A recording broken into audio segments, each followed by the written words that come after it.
trade routes would have played a very important role in the spread of the technique, because stages in history have shown us pockets across the world where ikat has flourished in one period in time. What makes this diversity speak for itself is in the use of motif, is in the use of color, and in the use of yarn.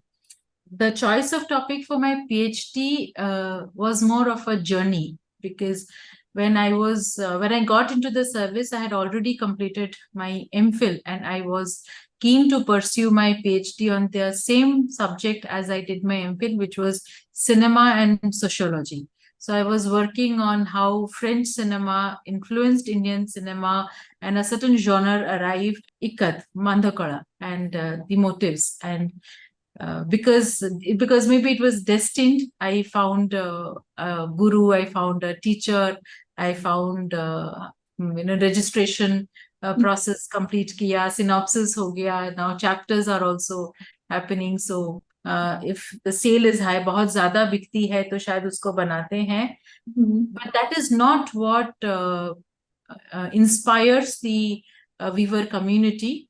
As I always tell, the weaver community is not one actor. There is an age-old textile dyeing technique imported from Indonesia called ikat. But the ikat motifs used in Odisha are very different. Artisans make the pattern on a graph paper, then it is tied on a thread, and these threads are dyed before weaving into any cloth piece. This kind of pattern and handloom is quite popular in Odisha, but people outside are not much aware about it. Here is an IAS officer who wants to popularize it and is researching about the patterns used in Odisha ikat. Let's welcome Ms. Roopa R Sahoo, who is Secretary to CM Odisha, Commissioner cum Secretary of SC/ST Development, and Member Secretary of Poverty and Human Development Monitoring Agency. She's also doing her PhD on the inspiration behind motif in ikat. Welcome, ma'am. Thank you, Pallavi. Yeah, so ma'am, I would like to ask you, like Odisha ikat, which is basically a bandkala or bandha technique of weaving. Most people don't know about it. So kindly tell us in detail, like how is it made, what is its history and the weaving technique, so that people, they understand what we are actually talking about. So history about ikat, not only in India, but across the globe, has always been contested when it comes to the origins of ikat.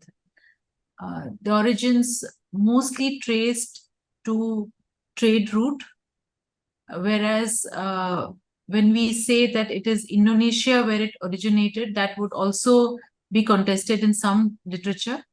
When it comes to Odisha, there are accounts about trade being one of the reasons how it traveled, that is, the technique traveled. There are others where it is narrated that it was marital ties between one royal family belonging to a certain part of Odisha to another royal family in Odisha, where skilled craftsmen moved from one corner of the country to another. I mean, now the country.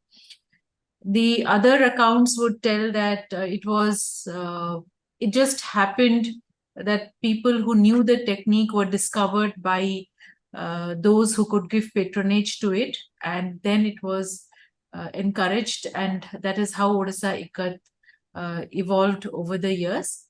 One commonality is that all our ikat clusters are on a river bank, whether it is Cuttack or Sambalpur, Bargarh. The reason being that the use of water is so inherent to the weaving dyeing technique that it is understandable as to why the ikat clusters are around river banks. Also understandable that trade routes would have played a very important role in the spread of the technique, because stages in history have shown us pockets across the world where ikat has flourished in one period in time and in another period in time. So remnants of the technique are in European countries, in Southeast Asian countries. So it's widespread. Okay. And about the technique, like weaving and dyeing technique of ikat. Also, ma'am, I have one addition to the question. Like, is there, the technique differs in various regions of Odisha also, kya? Because I was reading about Sambalpuri IKAT, so I wanted to ask you that also. Like, is there any variety of techniques in various districts of or regions of Odisha also, or all are same only? No, the weaving and dyeing when it comes to Odisha Ikat or Bandhapara, as we did, is the same when it comes to the method of doing it. That is the warp and the weft and tie and dye. Like bandhani is another method of tie and dye. Patola, Gujarat Patan Patola would be tie and dye as well. Similarly, Andhra Pochampalli would be tie and dye. When it comes to Odisha, the tying and dyeing technique is similar across, where in Sambalpur, in Cuttack clusters, in all clusters. But what makes this diversity speak for itself is in the use of motif, is in the use of color, and in the use of yarn. Whereas the clusters in Cuttack, because they have had a organic link with Lord Jagannath and Jagannath temple, so Noapatna cluster would be more seen to be using a certain kind of motifs, and their exposure to their folklores, to the ecosystem that makes them look at heritage a certain way, would determine their design. When it comes to what we call Sambalpur, which is Bargarh, Sonpur, and Sambalpur, that cluster.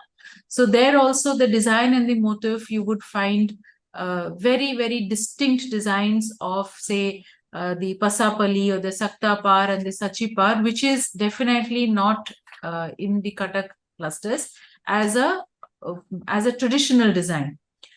Kalahandi also will have some of tie and dye in Havaspuri, and then tying and dyeing also, if not say Ikkat, but more of a tribal or though not by tribals as such, but Kotpad, that is in Koraput, which is a scheduled district. So Kotpad also has weaving clusters, and they do a kind of design. So Odisha, it is differentiation of use of motif and design, which would differentiate one cluster from the other, and not really the technique. Okay. And now that you are mentioning motifs, or in common language, it's basically the pattern or design of any clothing or textile. So you are doing your study about the sociological analysis about the inspiration behind motif. You just mentioned that Lord Jagannatha's paintings or these things are also used in making the patterns. So I have two questions. One, what made you choose this topic, and what have been your findings till now? The choice of topic for my PhD was more of a journey, because when I got into the service, I had already completed my MPhil, and I was keen to pursue my PhD on the same subject as I did my MPhil, which was cinema and sociology. So I was working on how French cinema influenced Indian cinema, and a certain genre arrived, and my when I got into the service also, I was very keen to then narrate about Odia cinema and how that in each period has got influenced by the socio-cultural ecosystem, that the cinema is a product of socio-economic political realities. Right. So that I tried. It is not that I forgot about it once I got into the service. I did try. But somehow, as I always tell myself, that I couldn't anchor to the idea for long. I couldn't anchor myself to the idea. And then 2 years, sincerely, I pursued visual anthropology. I was very keen to work on visual anthropology. But again, जैसे बोलते हैं कि उसमें सब कुछ ठीक से नहीं बैठा. तो then during the COVID times, so the keenness and the anxiety to pursue research and more so pursue sociology was always there, from my graduation to post-graduation to MPhil, and after that for this many years also. So then I wanted to work on ikat, mandakala, and the motives. And because maybe it was destined, I found a guru, I found a teacher, I found registration process complete kiya, synopsis ho gaya, now chapters are also happening. So, and I can only tell that it was some spiritual kind of connect to pursue ikat, and this whole mission that I have got into of creating knowledge product around ikat, because that is what I realized, that because Odisha ikat does get discussed, does get talked about, but we need to create so much information around it. And so I started Rangabandha as a mission to create more and more content around Odisha ikat. So all of that is now, all the blogs have now been, destiny and time and God's will has put it all together. Yeah. So any findings that you would like to share with us, like during your research, you find out about, like. One finding for sure is that every motif has a meaning. There is no motif which is just a piece of art without meaning. And the finding is that this meaning has to be located in the weaver's socio-cultural ecosystem. It is nowhere else.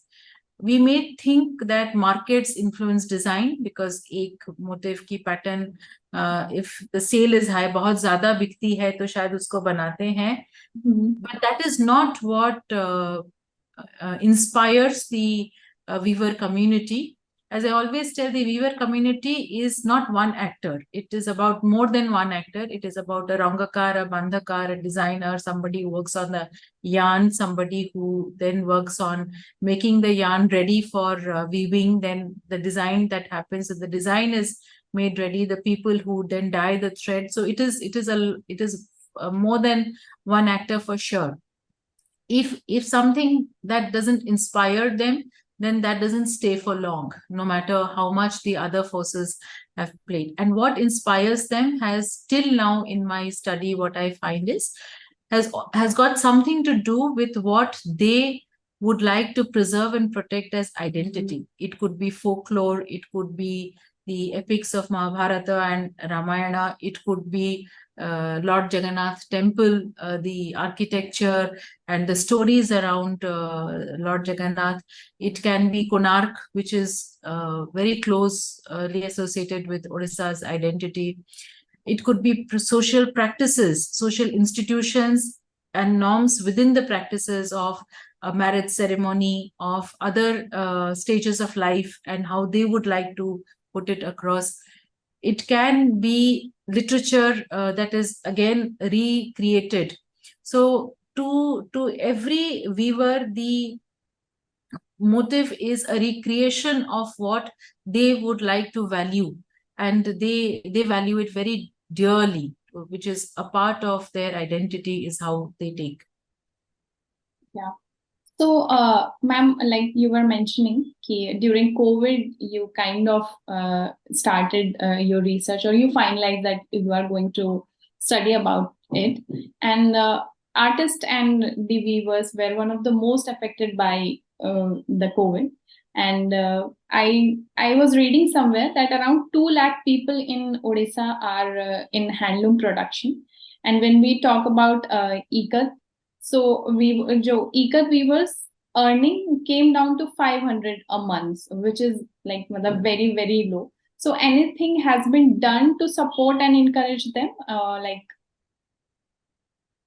So when it comes to social welfare, the weavers get covered by social welfare, pension, and other social welfare schemes like subsidized rice and a scholarship program for their children, and housing, and all social welfare that goes into a rural Odisha gets. Weavers also are part of that, but during the COVID years, Honorable Chief Minister Odisha launched the Mukhyamantri Bunakar Protsahan Yojana.